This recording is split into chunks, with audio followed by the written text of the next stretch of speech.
ராஜாதி ராஜ ராஜ மார்த்தாண்ட ராஜ கம்பீர ராஜ குலத்திரக ராஜ பராக்கிரம ராஜ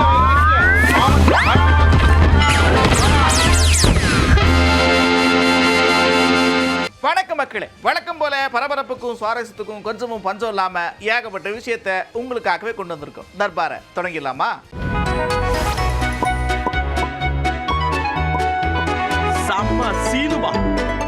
சினிமால முதல்ல பார்க்க போறது காலையில இருந்து பார்த்துப்பீங்க, அதைத்தான் காமிக்க போறோம். என்னப்பா செய்தி, என்ன சொல்ல வர அப்படின்னா, என்ன முடிவெடுக்க போறாங்க அப்படின்னு ஒட்டு மொத்தமா தமிழ்நாடு முழுக்க விசிக அலுவலகம் பக்கமே பார்த்துக்கிட்டு இருந்தாங்க.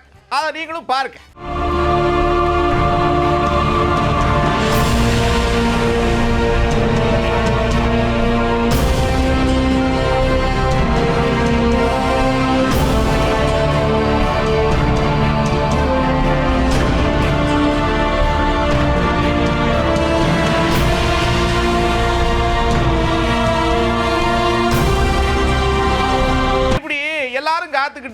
என்ன முடிவெடுக்க போறாங்க, எப்போ முடிவெடுக்க போறாங்கன்னு கேள்வி எழுந்துகிட்டே இருந்துச்சு. அப்பதான் அண்ணன் என்ட்ரி கொடுக்கிறார். யாரு? ஆதவ் அர்ஜுனா. அப்போ ஒரு லெட்டரை காமிச்சு, இங்க பாருங்க வெற்றி வெற்றி வெற்றி அப்படின்னு சந்தோஷத்துல திளைச்சார்னா பாத்துங்க. வெற்றி வெற்றி வெற்றி. அனைத்து தோழமை கட்சிகளுக்கும், காங்கிரஸ்,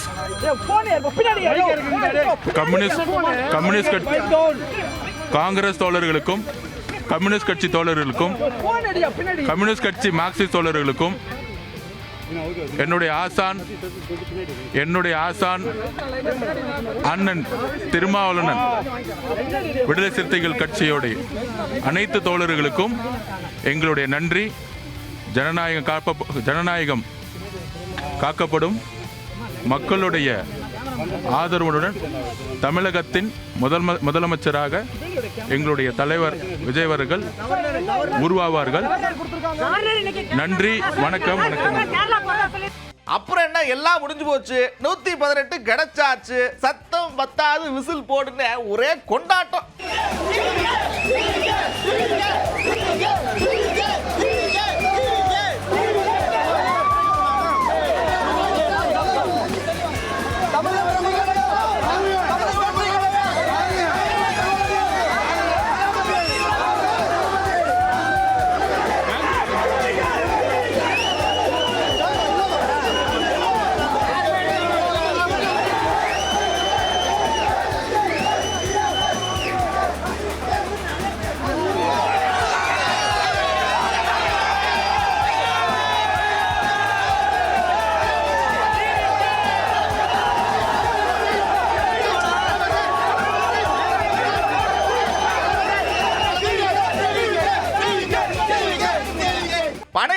அப்படி கொண்டாட்டம் அப்படின்னா விசிக அலுவலகத்திலையும் உற்சாகத்துல கொண்டாடி தீர்த்திருக்கிறாங்க.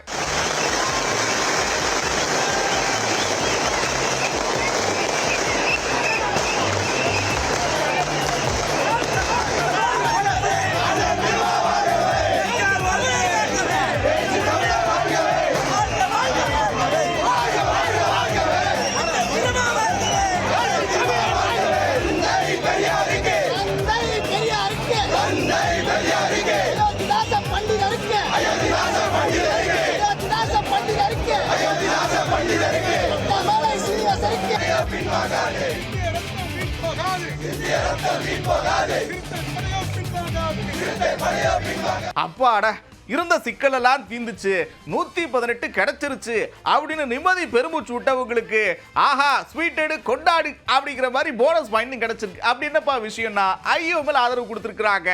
120 அப்படின்ற எண்ணிக்கையில் இருக்கு தாவேக.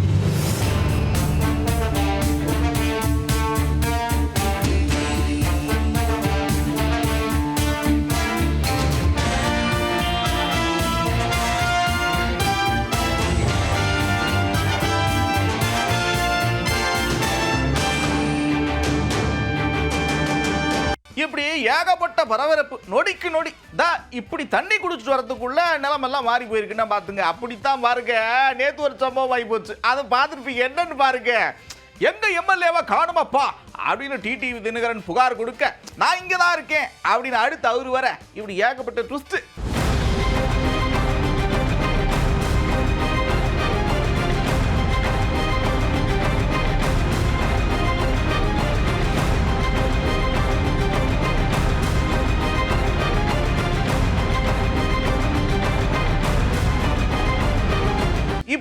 அடுக்கடுக்கான குற்றச்சாட்டுகளை இவர் முன்வைக்க சமூக வலைத்தளங்கள்ல ஒரு வீடியோ வெளியா இருக்குது.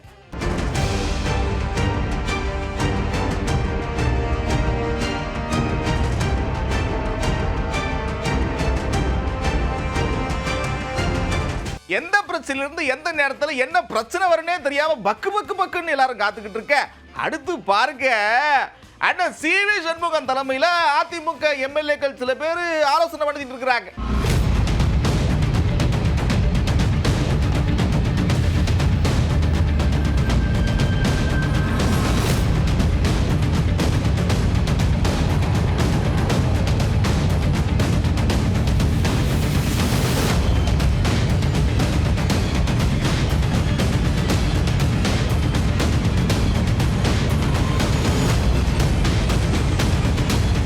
அப்புறம் புதுக்கோட்டையில் ஒருத்தர் ராஜினாமா பண்ணிவிட்டார். என்ன ராஜினாமா பண்ணிவிட்டார் அப்படின்னா, கவுன்சிலராக இருந்தார், பதவியை ராஜினாமா பண்ணிவிட்டார். என்னப்பா சொல்ற அப்படின்னு கேட்டீங்கன்னா, அப்புறம் என்ன சட்டமன்ற உறுப்பினர் ஆனதுக்கு அப்புறம் ராஜினாமா பண்ணணுமா இல்லையா அப்படின்னு முடிவு எடுத்திருக்கிறார்.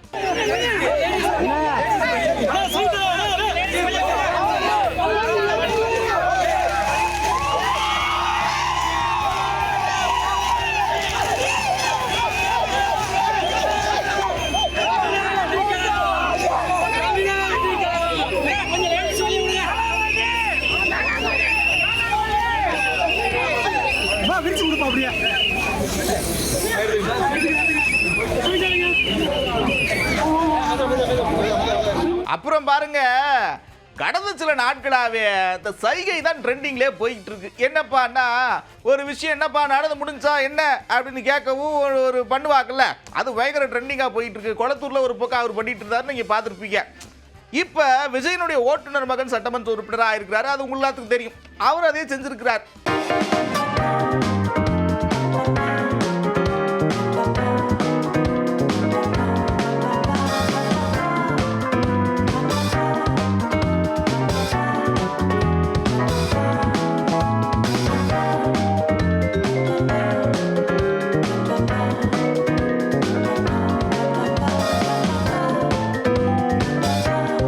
அடுத்து திருவெரும்பூர் தொகுதியில் போட்டிட்டு வெற்றி வாய்ப்பு இழந்த முன்னாள் அமைச்சர் அன்பில் மகேஷ் என்ன தெரியுமா செஞ்சாரு?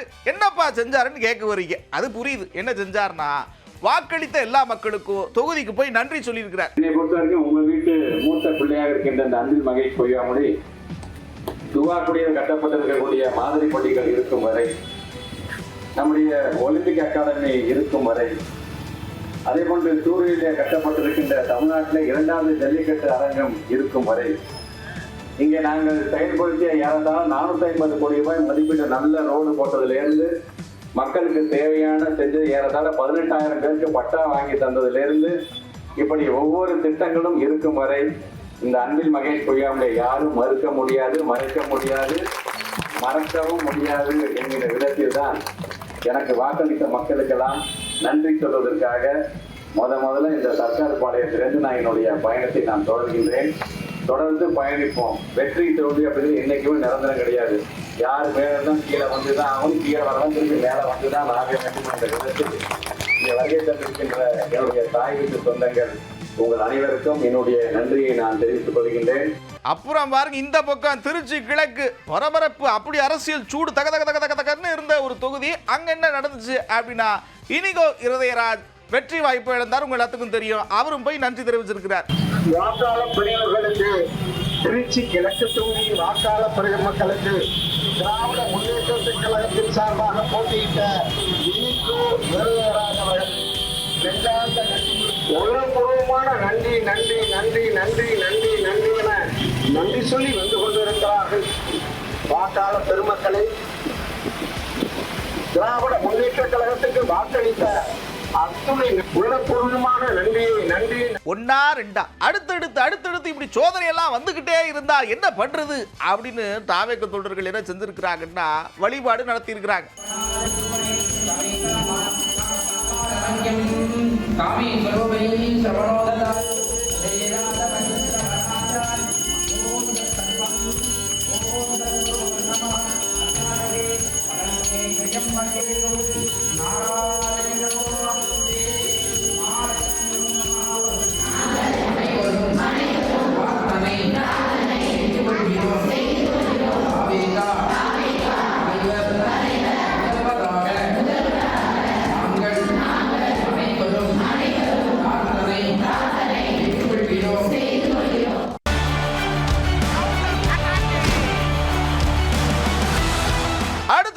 கவுண்டர் அட்டாக்ல என்ன பார்க்க போறோம் அப்படின்னா, என்னங்க பெரிய தூய சக்தி இப்படிதான் பண்ணுமா தூய சக்தி? இங்க பாருங்க, ஆட்சி வரத்துக்கு முன்னாடியே இந்த மாதிரி எல்லாம் செஞ்சீங்கன்னா வந்ததுக்கு அப்புறம் இன்னும் என்னெல்லாம் செய்வீங்க அப்படின்னு கேட்கிறாரு டிடிவி தினகரன்.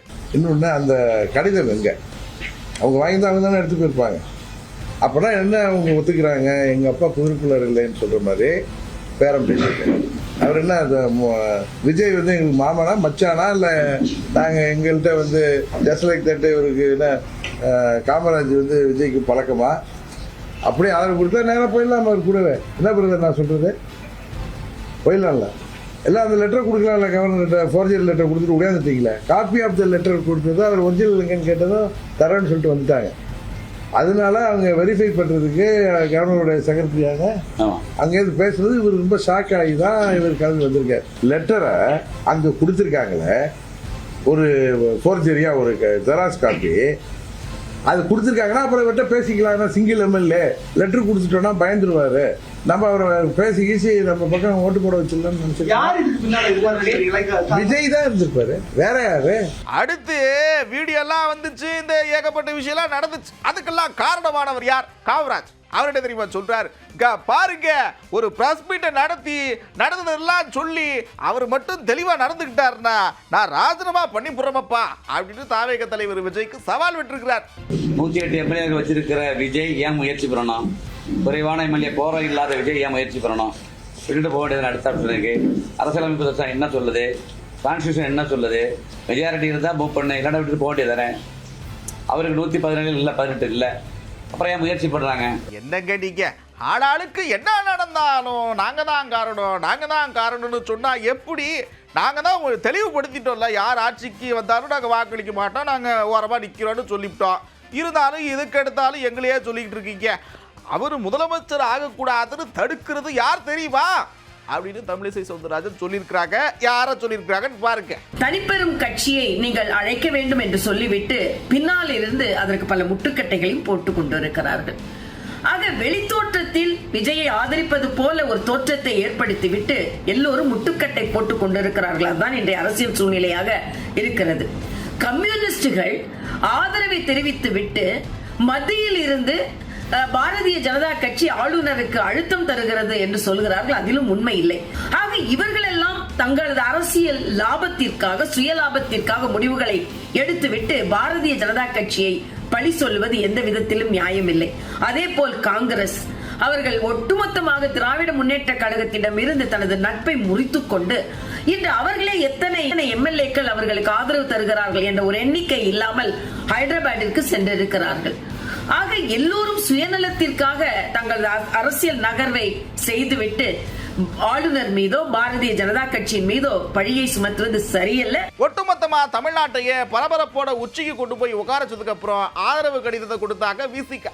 அப்புறம் விளக்கத்தையும் கொடுத்திருக்கிறார். என்ன சொல்றாரு அப்படின்னா, இங்க பாருங்க, ஆட்சி அமைக்காம போறதுக்கு நாங்க காரணமா இருக்கக்கூடாது, அதே நேரத்தில் குடியரசுத் தலைவர் ஆட்சி எங்களால வந்துடக்கூடாது, அதுக்காக ஆதரவு கொடுக்குறோம் அப்படின்னு சொல்றாரு.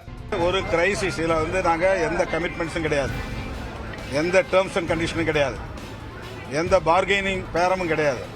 அவங்களோட பேச்சுவார்த்தை நடத்துவதற்கான எந்த முயற்சியும் நாங்கள் எடுக்கிற இடதுசாரிகள் முன்னெடுத்த ஒரு தீர்மானத்தின் அடிப்படையில், அவர்கள் முன்கூட்டி எங்களுக்கு முன்பே அவர்கள் எடுத்த தீர்மானத்தின் அடிப்படையில் எங்கள் முடிவை நாங்கள் எடுத்திருக்கிறோம். இதை நான் ஏற்கனவே இடதுசாரிகளோடு இணைந்தே முடிவெடுப்போம் என்று சொல்லியிருந்தேன். நாங்கள் திராவிட முன்னேற்ற கழக தலைவர் அண்ணன் ஸ்டாலின் அவர்களின் தலைமையில் இந்த தேர்தலை சந்தித்தோம். அவரை முதல்வராக்க வேண்டும் என்பதுதான் எங்கள் பிரச்சாரம். எங்கள் பிரச்சாரத்தை ஏற்றுக்கொண்ட மக்கள் எங்கள் அணிக்கு 1.5 கோடிக்கு மேலான வாக்குகளை வழங்கியிருக்கிறார்கள். அதுவும் கணிசமான வாக்குதான். அது தாவேகாவுக்கு எதிரான வாக்குகள் தான். 108 இடங்களில் வென்ற நிலையில் இன்னும் 10 இடங்கள் மட்டுமே குறைவாக உள்ள நிலையில் ஆட்சி அமைப்பதற்கு திரு விஜய் அவர்கள் திணறிக் கொண்டிருக்கிறார். அவர் ஆட்சி அமைக்க முடியாமல் போனால் பாரதிய ஜனதா கட்சி, பாரதிய ஜனதா அரசு தமிழ்நாட்டில் குடியரசுத் தலைவர் ஆட்சியை அமுல்படுத்தும். குடியரசுத் தலைவர் ஆட்சியை அமுல்படுத்தினால் அது கிட்டத்தட்ட பாஜக ஆட்சிதான். அப்படி ஒரு நிலை தமிழ்நாட்டில் வரக்கூடாது என்பதில் நாங்கள் உறுதியாக இருக்கிறோம், தெளிவாக இருக்கிறோம். அந்த அடிப்படையில் தான் இந்த முடிவை நாங்கள் எடுத்திருக்கிறோம். அவர்கள் மீது நாங்கள் வைத்த விமர்சனம் அல்லது அவர்களை பற்றி எங்கள் மதிப்பீடு மாற்றிக்கொள்ளப்படவில்லை. அந்த கருத்துக்கும் இதற்கும் எந்த சம்பந்தமும் இல்லை.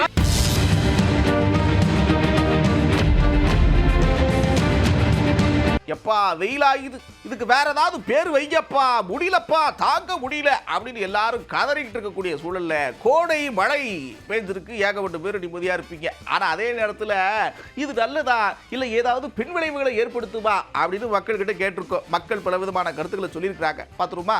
மழையினால பாதிப்புகள் அறுவடை அது பூராமே நாசமா போகுது. நாளைக்கு முன்னாடி அடிச்ச வெயிலுக்கு இப்ப ஒரு 4-5 நாளா நல்லா இது பெஞ்சு மழை பெஞ்சிருக்கு. விவசாயமும் நல்லா இருக்கு. எல்லா விதத்துக்கும் அது நல்லதுதான். நைட்டு படுக்கிறதுக்கு ஃபேன் காத்து இல்லாம படுக்கலாம்னு அவ்வளவுதான். முக்கியமா நல்லதுதான். குளுமை தந்திருக்கு. போன மாசம் பூரா அவ்வளவு வெக்க இது மாதிரி காய்ச்சல் வயிற்றுப்போக்கு இதெல்லாம் வந்துடுது. இந்த மழை பெஞ்சோடனே ஹீட்டை கிளப்பி விட்டு பருத்தி இதுக்கெல்லாம் இந்த மழை போதுமான மழையாக இருக்குது. அதெல்லாம் இன்னும் மழை இன்னும் 2 நாளைக்கு பெஞ்சு 3 நாளைக்கு பெஞ்சா கூட அது தாங்குற சக்தி இருக்கு. விலைவாசிகள்லாம் குறைய வாய்ப்புகள் இருக்கு. காய்கறியை பொறுத்த வரைக்கும் வெயில் காலத்துல கொடுக்க வேண்டிய உணவு மழை காலத்துல என்ன மாதிரி உணவு கொடுக்கணுங்கிறது நம்ம கரெக்டா மெயின்டைன் பண்ணாலே நல்லா இருக்கும். ஃபர்ஸ்ட் வெயிலாக இருக்கும்போது கூலிங்காக சாப்பிட்டோம். மோர் தயிர்னு சேர்த்தணும். இப்போ கொஞ்சம் மழை வந்தோடனே தயிரெல்லாம் நிறுத்திட்டு கொஞ்சம் சூடான சாப்பாடுகள் சேர்த்து உடம்பை பார்த்துக்கிட்டோம். குழந்தைங்களுக்கு பெரியவங்களுக்கு சளி பிடிக்க ஆரம்பிச்சு அதுக்கேற்ற மாதிரி உணவு முறையை மாற்றிக்கிட்டோம்னா நல்லா இருக்கும். இப்போ மழை பெஞ்சிருக்கிறதால பொதுமக்கள் எல்லாரும் ரொம்ப சந்தோஷமா இருக்கிறாங்க. நானும் ரொம்ப மகிழ்ச்சியா இருக்கிறேன். கொடைக்கானலை விட இப்போ திருவண்ணாமலை ரொம்ப கூலிங்கா இருக்கு. அப்புறம் என்ன ஜாலியா சிரிச்சுட்டே ரெஸ்டே பார்த்துருப்பீங்க. நான் கடையோட நேரம் வந்துருச்சு. மறுபடியும் இதே மாதிரி ஒரு நிகழ்ச்சியில் சந்திக்கிறேன். அதுவரை விடைபெறுவது நான் நந்தா. இது 18 தர்பார். ராஜாதி ராஜ ராஜ மார்த்தாண்ட ராஜ கம்பீர ராஜ ராஜ